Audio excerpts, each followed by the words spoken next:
नमस्कार दोस्तों, बहुत बहुत स्वागत है आप सभी का आपके अपने इस यूट्यूब चैनल विथिटेरिया में। दोस्तों मैं हूं एडवोकेट मंजीत त्रिपाठी। दोस्तों आज के इस वीडियो में हम आपको बताएंगे कि सेटलमेंट लेटर फेक और जेन्युइन को कैसे आप पहचान सकते हैं। जी हाँ दोस्तों, सही और नकली सेटलमेंट लेटर को पहचानने का तरीका क्या है, इसमें किस प्रकार से आप इसको पहचान सकते हैं। दोस्तों आपको पता ही है कि सेटलमेंट के नाम पे बहुत सारा फ्रॉड आजकल हो रहा है और ऐसे फ्रॉड्स एनबीएफसी कंपनियां और बहुत सारे फाइनेंशियल इंस्टीट्यूशंस कर रहे हैं। उनके रिकवरी एजेंट जो कि आपको फर्जी तरीके से एक सेटलमेंट लेटर दे देते हैं और फिर आप उसको सेटलमेंट मान करके ही उसको पैसा दे देते हैं और बाद में आपको पता चलता है कि हमारे साथ तो फ्रॉड हो गया है। तो सेटलमेंट लेटर को कैसे पहचाने, उसकी पहचान क्या होती है, इसको जानना बहुत ज़्यादा ज़रूरी है। तो आज के इस वीडियो में हम आपको 4 से 5 ऐसे पॉइंट्स बताएंगे जिसमें कि आप इसको समझ पाएंगे कि कैसे आप अपने सेटलमेंट लेटर को वेरीफाई करें और किस तरीके से उसको सही और नकली में अंतर कर सकते हैं। दोस्तों देखिए, क्या होता है कि जब भी आप कोई लोन लेते हैं और आप अपनी ईएमआई डिफॉल्ट कर देते हैं तो आपके मन में एक बेचैनी सी होती है कि हमें अपने लोन को सेटल करना है और आपको तरीका नहीं पता होता है सेटलमेंट करने का। लेकिन आपको जैसे ही रिकवरी एजेंट से आप बात करते हैं या फिर आप बैंकों के मैनेजर से बात करते हैं या किसी से भी बात करते हैं तो वो आपको कहते हैं कि ठीक है, कल हम आपको एक सेटलमेंट लेटर दे देंगे और आप उसमें पैसा पेमेंट कर दीजिएगा। इतनी बात कहते ही आप उनकी बातों में आ जाते हैं और उन्होंने आपको एक कागज के पेपर पे उन्होंने आपको सेटलमेंट लेटर बना के दे दिया और आप उसको ले लिए और उसके बाद अपना सेटल करा लिए। दोस्तों आजकल एक बहुत बड़ा स्कैम ये भी चल रहा है कि आपको ईमेल से सेटलमेंट लेटर मिल रहे हैं। अब आपको ईमेल से सेटलमेंट लेटर मिल रहे हैं तो उसमें भी बहुत सारी कमियां हैं। तो कैसे आप पहचानेंगे कि कौन सा सेटलमेंट लेटर सही है, कौन सा सेटलमेंट लेटर फर्जी है या फेक है। तो आइए हम आपको बताते हैं 1 बाय 1। इसको आप लिखते जाइए, नोट डाउन करते जाइए और यकीन मानिए अगर आपने इसको फॉलो कर लिया, हमारे इस वीडियो को बहुत ही ध्यान से देख लिया, तो आप जीवन में कभी भी लोन के मैटर में सेटलमेंट लेटर को लेकर के कभी भी धोखा नहीं खाएंगे। तो चलिए, सबसे पहला जो पॉइंट है उसमें जो भी सेटलमेंट लेटर होता है उसमें एक रेफरेंस नंबर होता है। जैसे हर व्यक्ति का अपना एक यूनिक आईडी होती है, उसी तरीके से हर लोन डिफॉल्टर का एक सेटलमेंट लेटर का रेफरेंस नंबर होता है। अब इस रेफरेंस नंबर का जो डिजिट होता है वो 8 अंकों से लेकर के 13 अंकों के बीच की होती है। तो आपके सेटलमेंट लेटर के जस्ट लेफ्ट साइड में ऊपर एक रेफरेंस नंबर होगा। इस रेफरेंस नंबर का मतलब ये होता है कि इसी नंबर के पर्टिकुलर व्यक्ति के साथ सेटलमेंट हुआ है। अगर वह सेटलमेंट लेटर पे अंकित है, यानी कि आपके सेटलमेंट लेटर पे अगर रेफरेंस नंबर दिया हुआ है तो वह सेटलमेंट लेटर असली है, यानी कि वह जेन्युइन है।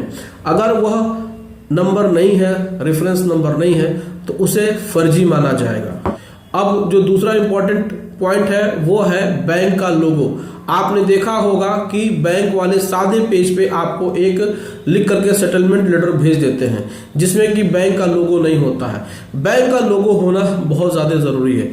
लोगो का मतलब ये होता है कि उनके उस लेटर हेड पे ही आपको सेटलमेंट लेटर बनवाना है। सादे पेज पे कोई भी सेटलमेंट लेटर बना कर देगा तो आप उसको एक्सेप्ट मत करिए, आप उसको स्वीकार मत करिए, वो सब फर्जी होते हैं। तो आप बैंक से जब भी सेटलमेंट लेटर लें तो उसमें ध्यान दें कि आपका उस सेटलमेंट लेटर पे उसी बैंक का लोगो होना चाहिए, अन्यथा आप उसको रिजेक्ट कर दीजिए।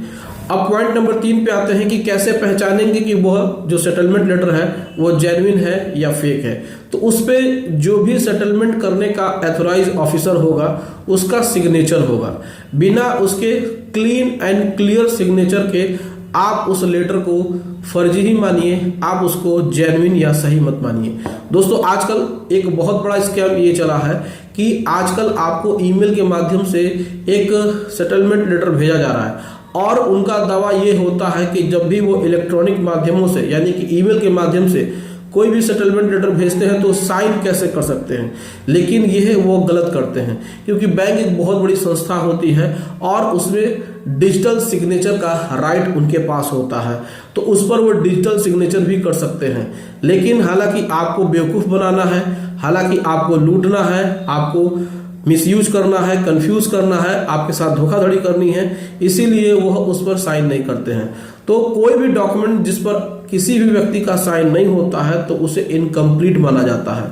तो आपके सेटलमेंट लेटर पे अगर वो सिग्नेचरी अथॉरिटी का यानी कि जो ऑथराइज ऑफिसर है उसका सिग्नेचर नहीं है तो आप इसको इनकम्प्लीट या फिर से फर्जी मानिए। किसी भी डॉक्यूमेंट को प्रूफ करने के लिए उसको सिग्नेचर करना जरूरी है। तो सिग्नेचर नहीं है तो आप ऐसे सेटलमेंट लेटर को सही मत मानिए। अब हम आपको बताते हैं पॉइंट नंबर 4। इसमें क्या होता है कि जो लोन अमाउंट होता है, जो सेटलमेंट अमाउंट, वह क्लियरली मेंशन होना चाहिए। कहने का मतलब यह है कि जितने रुपए का सेटलमेंट हो रहा है उसका मेंशन होना जरूरी है, उसको लिखित में देना जरूरी है। कितने में लोन सेटल हो रहा है, कितना इंस्टॉलमेंट में पेमेंट करना है और हर महीने कितनी जाएगी, इसका विवरण, इसका डिस्क्रिप्शन डिटेल देना जरूरी है। अगर सेटलमेंट लेटर में अगर ये नहीं लिखा है तो मान के चलिए ये सेटलमेंट लेटर आपका फर्जी है, फेक है, इसको आप एक्सेप्ट मत करिए। अगला जो पॉइंट है, पॉइंट नंबर 5, वो बहुत इंपॉर्टेंट है। ये आपके सेटलमेंट लेटर में होना ही चाहिए। दोस्तों, अगर आपके सेटलमेंट लेटर में एनओसी नहीं है, यानी कि एनओसी का कहीं भी जिक्र नहीं है कि आपका सेटलमेंट हो जाने के बाद हम आपको एनओसी देंगे, तब तक वह सेटलमेंट लेटर अधूरा है। सेटलमेंट लेटर अधूरा इसलिए है क्योंकि जब भी आप सेटलमेंट करते हैं तो उसके बाद की जो प्रक्रिया है वो एनओसी है। अगर बैंक एनओसी देने की बात नहीं कर रहा है तो आप सेटलमेंट मत करिए, क्योंकि सेटलमेंट करने के बाद अगर एनओसी नहीं मिलता है और बैंक कुछ दिन के बाद फिर से आपसे पैसा मांगता है तो फिर वो आपका सेटलमेंट फर्जी होता है, फिर आपके साथ धोखाधड़ी हो सकती है। तो सेटलमेंट लेटर में एनओसी का होना जरूरी है। अगर आपको एनओसी देने की बात नहीं कही गई है तो आप इस लेटर को एक्सेप्ट मत करिए और सेटलमेंट मत कराइए। अगला पॉइंट है जो सबसे ज्यादा इंपॉर्टेंट है, वो है अथराइज ऑफिसर के ईमेल आईडी से ही आपको सेटलमेंट लेटर भेजा जाना। जो भी अथराइज ऑफिसर है वह अगर अपने ईमेल आईडी से आपको सेटलमेंट लेटर भेजता है और ये जो सारे पॉइंट्स मैंने आपको बताए 5, इनका उसमें अगर डिटेल होता है तो ही आप इसे जेन्युइन मानिए, नहीं तो ये सब फर्जी है। तो दोस्तों, इस तरीके से आप किसी भी लेटर को, सेटलमेंट लेटर को आप पहचान सकते हैं कि वो जेन्युइन है या फर्जी है, और इसी तरीके से आप भी अपने सेटलमेंट लेटर को वेरीफाई कर सकते हैं। तो दोस्तों, ये इन्फॉर्मेशन आपको कैसी लगी आप हमें कमेंट करके अपनी राय जरूर बताइएगा। वीडियो अच्छी लगी हो तो वीडियो को लाइक कर दीजिएगा, इसे अपने दोस्तों और रिश्तेदारों में शेयर कर दीजिएगा और हमारे चैनल को सब्सक्राइब करके हमें सपोर्ट जरूर प्रदान करिएगा। चलिए दोस्तों, मिलते हैं अगली वीडियो में एक नए टॉपिक के साथ। तब तक आप अपना अपने पूरे परिवार का ध्यान जरूर रखिए। Thank you so much. जय हिंद दोस्तों।